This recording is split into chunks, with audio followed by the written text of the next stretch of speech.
Magandang araw sa ating lahat. Ako po si Mafe M. Actob at ang aking talumpati ay tungkol sa freedom of expression.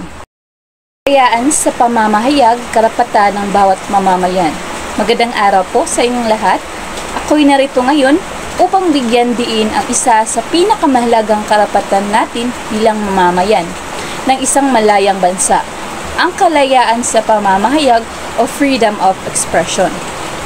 Ayon sa Artikulo 3, Section 4 ng 1987 Constitution ng Pilipinas, hindi dapat magkaroon ng batas na nagbabawal sa kalayaan sa pananalita, sa pamamahayag o sa karapatang magtipon ng mapayapa upang magpetisyon sa pamahalaan para sa pagsasaayos ng mga karainan. Ibig sabihin, malaya tayong magsalita, magpahayag ng saloobin at tumindig para sa katotohanan. Isa ito sa mga haligi ng demokrasya. Kung walang kalayaan, walang tunay na demokrasya. Ngunit, sa kabila ng batas, maraming hamon ang kinakaharap natin. May mga mamamahayag na pinatahimik, may mga netizen na sinasampahan ng kaso dahil sa opinion nila online. May mga tao ring pinipili na lamang manahimik sa takot ng masakot. Kaya't mahalaga ang ating papel bilang mamamayan. Dapat nating ipaglaban at ingatan ang karapatang ito. Hindi lamang para sa mga mamamahayag, kundi para sa ating lahat. Tandaan natin, ang kalayaan ay may kaakibat na responsibilidad. Hindi ito lisensya para magpakalat ng maling impormasyon o manira ng ibang tao o ibang kapwa. Gamitin natin ito para sa kabutihan, katotohanan at katarungan. Sa pagtatapos, nais kong iwan ng isang paalala. Ang isang lipunang may takot magsalita ay isang lipunang madaling apihin. Ngunit, ang lipunang malaya at may lakas na loob magsalita ay lipunang may pag-asa. Maraming salamat at naway magsilbi tayong tinig ng katotohanan. Katarungan, hindi takot, laban sa extrajudicial killings. Magandang araw sa inyong lahat. Ako ay narito hindi lamang bilang isang mag-aral, kundi bilang isang mamamayang Pilipino na may malasakit sa buhay, katarungan at karapatang pantao. Sa panahong tila naging karaniwan na lamang ang pagkitil sa buhay ng kapwa nang walang malinaw na batayan o tamang proseso, nararapat lamang na tayo'y manindigan at magsalita. Ang extrajudicial killing ay tumutukoy sa pagpaslang na hindi dumaan sa legal na proseso. Isang malinaw na paglabag sa batas at karapatang pantao. Ayon sa Commission on Human Rights, daan-daang kaso ng ganitong uri ng pagpatay ang naiulat sa mga nagdaang taon, lalo na sa ilalim ng kampanya kontra droga. Karamihan sa mga biktima ay mula sa hanay ng mahirap, mga taong walang kakayahang ipagtanggol ang kanilang mga sarili. Tulad ng sinabi ni Attorney Chiljoc, isang kilalang human rights lawyer, na kapag pinayagan nating baliwalain ang due process, tayo na mismo ang lumalabag sa batas na dapat sana'y nagpoprotekta sa atin. Ang due process o karapatan ng bawat isa na marinig at ipagtanggol ang sarili sa korte at pundasyon ng isang makatarungang lipunan. Ayon din sa ulat ng United Nations Human Rights Office 2020, may widespread and systematic na paggamit ng karahasan sa ilang bahagi ng ating bansa. Bilang bahagi ng kampanya kontra kriminalidad, ito ay isang seryosong aligasyon na hindi dapat isantabi, sapagkat ito ay sumasalamin sa kalagayan ng ating demokrasya at katarungan. Hindi po natin sinasabing huwag supuin ang kriminalidad. Lahat tayo nanghangad ng isang ligtas na bayan. Ngunit ang tanong, ligtas ba ang bayan kung ang batas mismo ay hindi sumusunod? Ang sabi ng dating Chief Justice Mariano Lourdes Sereno na ang tunay na hustisya ay hindi nasusukat sa dami ng pagpatay, kundi sa dami na nang bibigyan ng patas na paglilitis. Ayon sa Artikulo 3, Section 1, 1987, Konstitusyon ng Pilipinas, hindi dapat pagkaitan ang sinumang tao ng buhay, kalayaan o ari-arian nang hindi sa pamamagitan ng angkop na proseso ng batas. Kung ang saligang batas mismo ay naninindigan para sa buhay at karapatan, sino tayo para maliitin ito? Huwag nating hayaang manahimik ang ating lipunan habang unti-unting pinapatay hindi lang ang katawan ng tao kundi pati na rin ang dignidad at diwa ng demokrasya. Mga kababayan, hindi hadlang ang ating katahimikan upang manindigan. Magsalita tayo, makialam tayo, ipaglaban natin ang buhay dahil bawat buhay, mayaman man o mahirap, kilala man o hindi, ay mahalaga. Sa isang tunay na makataong lipunan, ang hustisya ay hindi isinasagawa sa dulo ng baril, kundi sa lakas ng batas at pagkapantay-pantay. Maraming salamat po.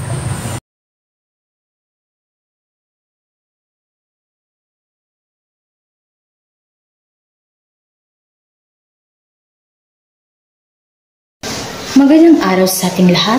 Ako nga pala si Binibining Cherry R. August, BSED Filipino 3. At ang aking talumpati ay patungkol sa accountability at justice sa Pilipinas. Ngayon, ating talakayin ng isang napakahalagang paksa na may malaking epekto sa ating lipunan.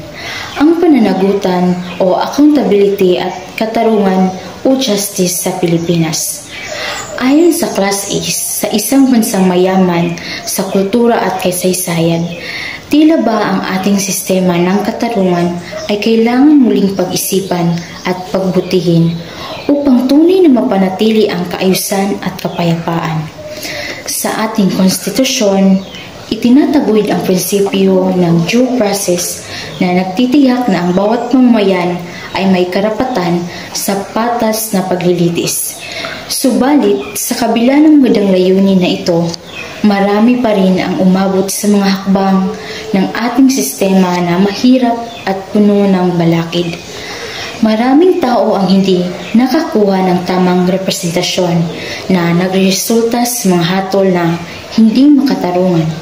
Ang kakulangan sa mga pampublikong abogado, ang dalugbhas ng hukom, at ang matagal na proseso ng mga kaso ay iilan lamang sa mga hadlang na humahadlang sa pagtamo ng katarungan. Isa sa mga pangunahing suliranin na hinaharap ng ating sistema ay ang korupsyon. Sa kabila ng ating mga pagsisikap, may mga pagkakataon pa rin ang mga tao sa kanyang posisyon sa kapangyarihan ay nagiging sanhi ng pagpipigil sa tunay na katarungan.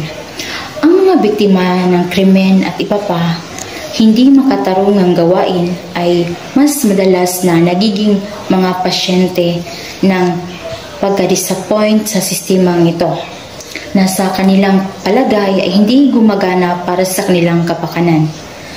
Gayon din, mahalaga ring talakayin ang mas malawak na konteksto ng social inequality. Ang mga tao mula sa mas mababang uri ng lipunan ay kadalasan hindi nakakuha ng makatarungang pagkakataon sa proseso ng batas.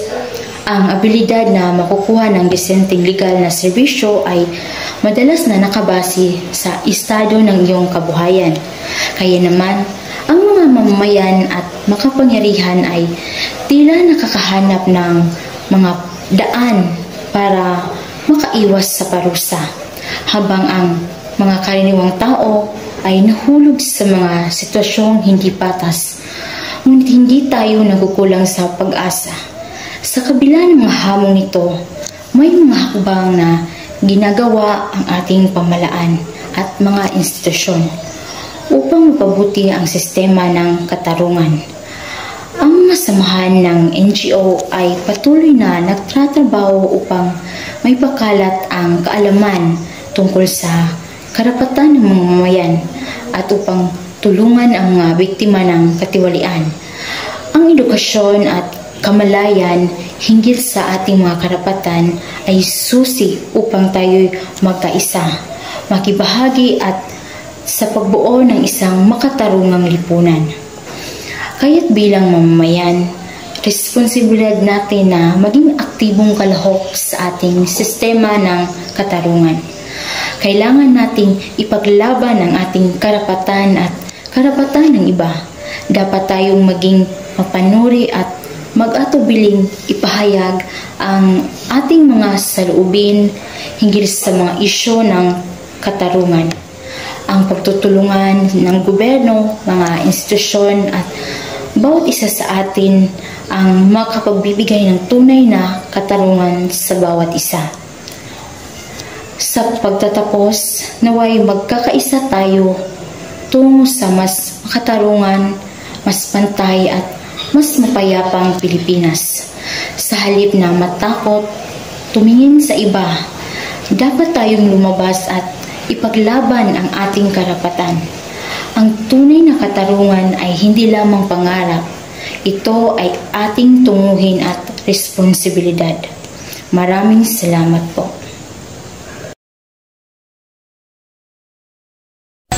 Magandang araw sa ating lahat. Ako po si Jessel Obactasa, ang inyong tagapagtalumpati tungkol sa Drug Policy Reform. Isa na talaga sa malaking usapan ng salitang droga dito sa ating lipunan. Ngunit hindi lamang ito laganap sa ating bansa, ang droga ay nakakabit na kung saan man ang lipunan tayo ay nabibilang. Lalo na dito sa Pilipinas na hindi madaling masugpo ang isyo. Ano nga ba ang epekto ng tao sa droga? At ano ang mga negatibong pangmatagalang epekto ng droga sa tao ay pagka-addict, pagiging bayolente, pagkalito, pag-iiba ng personalidad at ugali, pagkawala sa sarili, pagkasira ng ulo, hindi makatulog o hirap matulog, pagbawas ng timbang, pagkadinig o pagkakita ng mga bagay na hindi naririnig o nakikita, ng mga ibang komplikasyon ng utak, puso at iba pang bahagi ng katawan. Kadalasan pa nga sa mga gumagamit noon ay mayroong kaya sa buhay. Mahal kasi ang bilihin ang droga at kunti lamang. Hindi ito masyadong pinagtutuunan ng pansin ng ating lipunan. Ngunit sa pagdaan ng mga taon at lumobo ang bilang ng mga tao, bumaba na rin ang antas ng mga pamumuhay, ay lumaganap ang gutom, taghirap at naging makamundo at naghilig na sa mga material na bagay ang mga karamihan na sa mentalidad ng mga lipunan. Dahil dito ay natuto ang mga tao na kumita sa mabilis na pamamaraan at isa dito ang kalakaran o pagbebenta ng droga. Naglabasan ang mga illegal na merkado, ang iba't ibang uri ng droga. Andyan ang cocaine, shabu, ecstasy at mga likido na tinutusok sa katawan. Hindi na lamang may mga kayang pwedeng bumili nito, wala nang pinipiling kasarian, edad at estado ang mga adik sa lipunan. Ang mga iba ay sumusubok lamang, ang mga iba naman ay gustong makalimot ng pansamantala sa realidad at hirap ng buhay. May mga sari-saring kwento at kadahilanan na totoo ay mahirap intindihin at unawain. Naging kaliwat kanan ang benta at kasabay nito ay ang walang humpay rin sa patayanan nangyayari sa ating kapaligiran.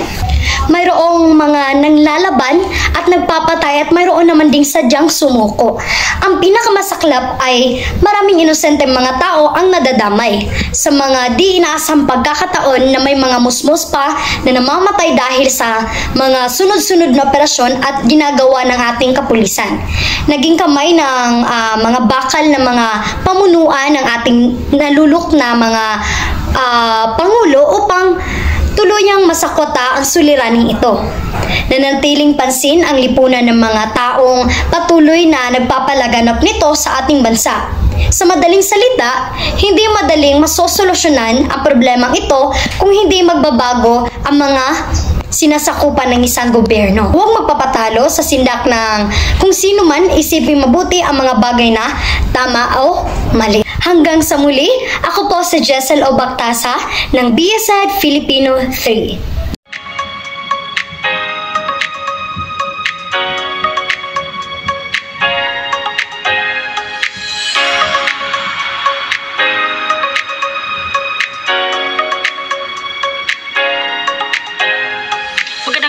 Sa inyong lahat. Ngayong araw, pag-uusapan natin ang isang napaka-importanting issue sa ating lipunan tungkol sa divorce. Yes o no? Ito ay isang tanong na kailangang pag-isipan ng mabuti dahil may malaking epekto ito sa mga pamilya at sa buong bansa. Ano nga ba ang divorce? Ang divorce ay ang legal na pagwawakas ng kasal sa pagitan ng dalawang tao. Ibig sabihin, kapag nag-divorce sila, opisyal na silang hindi na mag-asawa sa mata ng batas. Maraming bansa sa buong mundo ang may divorce na. Pero dito sa Pilipinas, wala pa tayong divorce law, maliban sa annulment na napakahirap at napakamahal nito. Divorce? Oo, dapat payagan. Bakit? Una, proteksyon sa mga biktima ng karahasan sa tahanan. Hindi lahat ng kasal ay masaya. May mga mag-asawa na nakakaranas ng physical, emotional o mental na pang-aabuso. Kung walang divorce, paano makakawala ang isang asawa sa araw-araw na sinasaktan o minamaliit? Ang divorce ang magbibigay sa kanila ng bagong pagkakataon upang mamuhay ng tahimik at ligtas. Pangalawa, magbibigay ng bagong simula. Hindi natin may kakaila na may mga relasyong kahit anong pagsisikap, hindi na talaga naaayos. Kapag pinilit ang dalawang taong hindi na nagmamahalan o hindi na magkasundo, mas lalo silang nasasaktan. Sa pamamagitan ng divorce, binibigyan sila ng pagkakataon na ayusin ang kanilang mga sarili at magsimulang muli. Ikatlo, kapakanan ng mga bata. Marami nagsasabi na para sa mga bata, mas mabuting buo ang pamilya. Oo, totoo ito. Kung may maayos at puno ng pagmamahalan ang tahanan. Pero kung ang nakikita ng mga bata ay puro sigawan, sakitan at panalamig sa loob, naging trauma ito sa kanila, minsan mas mabuting maghiwalay ang kanilang mga magulang kaysa sabay nilang sirain ang pagkabata ng kanilang mga anak. Ngunit, dapat din nating tandaan, ang divorce ay hindi biro. Hindi ito dapat ginagamit para lang makawala o makaiwas sa maliit na problema o simpleng hindi pagkakaintindihan. Bago pumayag sa divorce, dapat muna subukang ayusin ang relasyon, pag-usapan, magpatawad at magsakripisyo. Kung sa kabila ng lahat ng pagsikap ay wala pa rin pagbabago, doon pa lamang papasok ang divorce bilang huling solusyon. Ano naman ang sinasabi ng mga tutol sa divorce? May mga nagsasabi na mawawala ang kabanalan ng kasal. Totoo, ang kasal ay sagrado. Pero ang tunay na kasal ay dapat puno ng respeto, pagmamahal at pag-aalaga, hindi ng takot, sakit at puot. Pansiraan natin ang kahulugan ng kasal kung pipilitin natin ang mga tao na manatili sa ating relasyon. Kaya ang sagot ko, divorce? Oo, kung kinakailangan. Hindi para maging madali ang pag-iwan, kundi para bigyan ng bagong pag-asa ang mga nawala ng dignidad, respeto at pagmamahal sa kanilang buhay mag-asawa. Ayon sa karapatang pantao o human rights, nakasaad sa Universal Declaration of Human Rights Article 16 na may karapatan ng bawat tao na magpakasal at magtatag ng pamilya. At kung hindi na maganda ang samahan, may karapatan ding putulin ito. Dapat may karapatang lumaya mula sa isang mapang-abusong relasyong emosyonal, pisikal o psikolohikal. Ayon sa Saligang Batas ng Pilipinas, 1987 Constitution, ayon sa Article 2, Section 11, dapat kilalanin ng Estado ang dangal ng bawat tao at dapat igalang ang karapatang pantao. Kung ang isang asawa ay inaabuso, may karapatan siyang umalis sa ganoong sitwasyon upang mapanatili ang kanyang dignidad. Republic Act No. 9262, Anti-Violence Against Women and Their Children Act of 2004, layunin ng batas na ito na protektahan ang kababaihan laban sa anumang anyo ng karahasan sa loob ng tahanan. Ngunit kung ang legal na separation o annulment ay hindi sapat, divorce ang makapagbibigay ng buong kalayaan sa biktima. Panukalang batas, proposed law, ang Absolute Divorce Bill ay naipasa na sa House of Representatives noong 2023. Layunin nitong bigyan ng legal na remedyo ang Pilipinong nasa hindi na maayos o mapang-abusong relasyon. Sa huli, ang tunay na layunin ng divorce ay hindi ang pagsira sa pamilya, kundi ang pagbibigay ng proteksyon, dignidad at pag-asa sa mga taong hindi na kayang mamuhay sa maling relasyon. Maraming salamat po at magandang araw sa inyong lahat.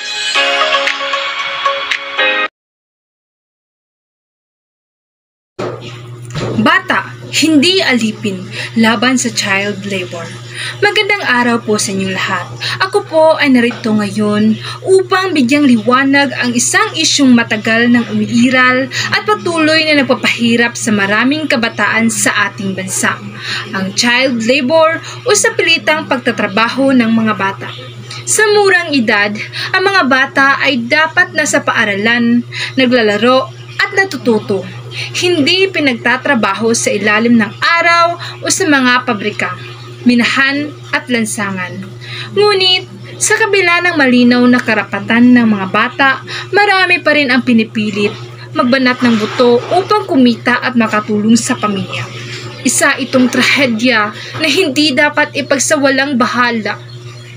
Ayon sa Republika Act No. 9231 o ang Special Protection of Children Against Child Abuse, Exploitation and Discrimination Act, mahigpit na ipinagbawal ang empleyado ng mga batang edad 15 pababa ayon sa batas na ito. No child below 15 years of age shall be employed except when the child works under the sole responsibility of his/her parents or legal guardian, provided that such employment does not endanger the child's life, safety, health, and morals, nor impair his/her normal development. Ibig sabihin, kahit ang sariling magulang ng bata ay may hangganan sa pagtatrabaho sa kanilang anak. Ipinapakita nito kung gaano kahalaga ang kaligtasan, edukasyon at kabuuan pag-unlad ng isang bata. Hindi sapat na tayo'y maawa lamang, kailangang tayo'y kumilos. Bilang mamamayan, dapat tayong mag-ulat sa mga ahensya tulad ng Department of Labor and Employment kung tayo ay makakakita ng batang nagtatrabaho sa mapanganib o abusadong kondisyon. Sa pagtatapos, huwag nating hayaang manakaw sa mga bata ang kanilang karapatan.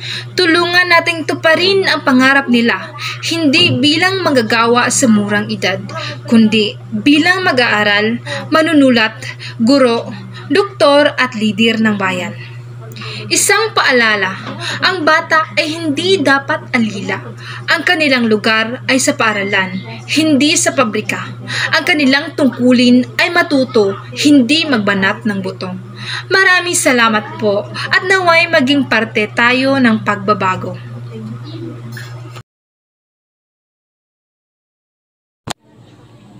Magandang araw po sa inyong lahat. Ako'y narito upang talakayin ng isang sensitibo ngunit mahalagang isyu sa ating lipunan, ang prostitusyon. Isa itong realidad na matagal nang umiiral ngunit hanggang ngayon ay nananatiling kontrobersyal sa moralidad sa lipunan at sa batas. Sa ilalim ng Revised Penal Code ng Pilipinas, ang prostitusyon ay tinuturing na isang krimen. Ayon sa Article 202, ang mga taong matatawag na vagrants ay kabilang ang mga babaeng nahuhuli sa gawaing prostitusyon. Bukod dito, ang Anti-Trafficking in Persons Act of 2003 na pinalakas pa ng Expanded Anti-Trafficking in Persons Act of 2012 ay mahigpit na ipinagbabawal ang anumang uri ng sexual at prostitusyon, lalo na kung ito'y kaugnay ng human trafficking. Ngunit sa Pilipinas, nananatili pa rin itong bawal at madalas ang mga mahihirap na babae ang napaparusahan habang ang mga parokyano at illegal recruiters ay nakaliligtas sa batas. Kaya't ako'y nanawagan, kung hindi man natin agad mababago ang batas, sana'y mapalagas natin ang suporta at proteksyon para sa mga kababayan nating nasasangkot sa prostitusyon hindi bilang kriminal, kundi bilang isang biktima ng sistemang hindi pantay. Legal man o hindi, dapat tayong magkakaroon ng mas malalim na pag-unawa. Ang tunay na solusyon ay hindi lamang sa pagpaparusa, kundi sa pagbibigay ng oportunidad, edukasyon, hanap buhay at proteksyon upang hindi na nila kailangang ibenta ang sarili para lang mabuhay. At yun lang po, maraming salamat.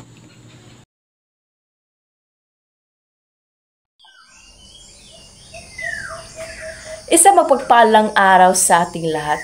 Ngayon, narito ako sa inyong harapan, dala ang isang napapanahon, matindi at malalim na usapin. Ito ang pangabuso sa pinagbabawal na gamot o mas kilalang drug abuse. Isa itong usapin na hindi bago sa ating lipunan, ngunit tila bagay paulit-ulit na bagungot na hindi tayo matahimik na ginigising. Sa bawat sulok ng ating bansa, may mga batang unti-unting nawawala sa landas. Sa bawat sulok ng ating bansa, may mga kabataang unti-unting nawalay sa kanilang landas. Mga kabataang pinangakuan ng magandang kinabukasan, ngunit nilalamon ng masamang bisyo. Sa murang edad, sila'y natuto nagharasan, pagnanakaw at higit sa lahat, pagkalimot sa kanilang magandang pangarap. Nakapanlumong isipin na ang droga na isang kemikal lamang ay may kakayahang buwagin ang isang pamilya, sirain ang lipunan at patayin ang kinabukasan ng ating bansa. Ayon sa Republic Act No. 9165 o Comprehensive Dangerous Drugs Act of 2002, ang sinumang mahuling gumagamit, nagpupundo o nagtutulak sa isang illegal na droga ay may karampatang parusa mula pagkakulong hanggang habang buhay na pagkabilanggo. At sa ilang kaso ay may multang milyong-milyong piso. Ang batas na ito ay tinakda upang mapangalagaan ang moralidad, kalusugan at kaayusan ng ating bansa. Subalit, kahit may mga batas na, hindi sapat ito kung ang mismong mamamayan ay manatiling tahimik at walang pakialam. Hindi natin maaaring pagsawalang bahala ang katotohanan. Ang droga ay hindi lamang problema ng mga adik o kriminal. Ito ay problema ng bawat Pilipino. Tanungin natin ang ating mga sarili. Ano na ba ang ating nagawa? Tayo mga estudyante, guro, magulang at opisyalis ng pamahalaan, anong papel ang ating ginagampanan? Hindi sapat ang paninisi, hindi sapat ang pagtalikod. Dapat nating pairalin ang disiplina, edukasyon at malasakit. Disiplina upang makapagsabing hindi sa tukso ng droga. Edukasyon upang manawaan natin ang masamang epekto nito sa ating katawan, isipan at damdamin. At higit sa lahat, malasakit para sa kapwa, para sa kabataan at para sa kinabukasan ng ating bansa. Hindi lahat na nanalong sa droga ay masamang tao. Marami sa kanila ay naging biktima lamang, biktima ng kahirapan, kapabayaan at maling impluwensya. Dapat tayo magkaroon ng rehabilitasyon, suporta at pangalawang pagkakataon sa kanila. Mga kababayan, ang droga ay hindi lamang kemikal. Ito ay isang laso ng ating lipunan. Kung hindi tayo kikilos ngayon, kailan pa? Kung hindi tayo magtutulungan, sino pa?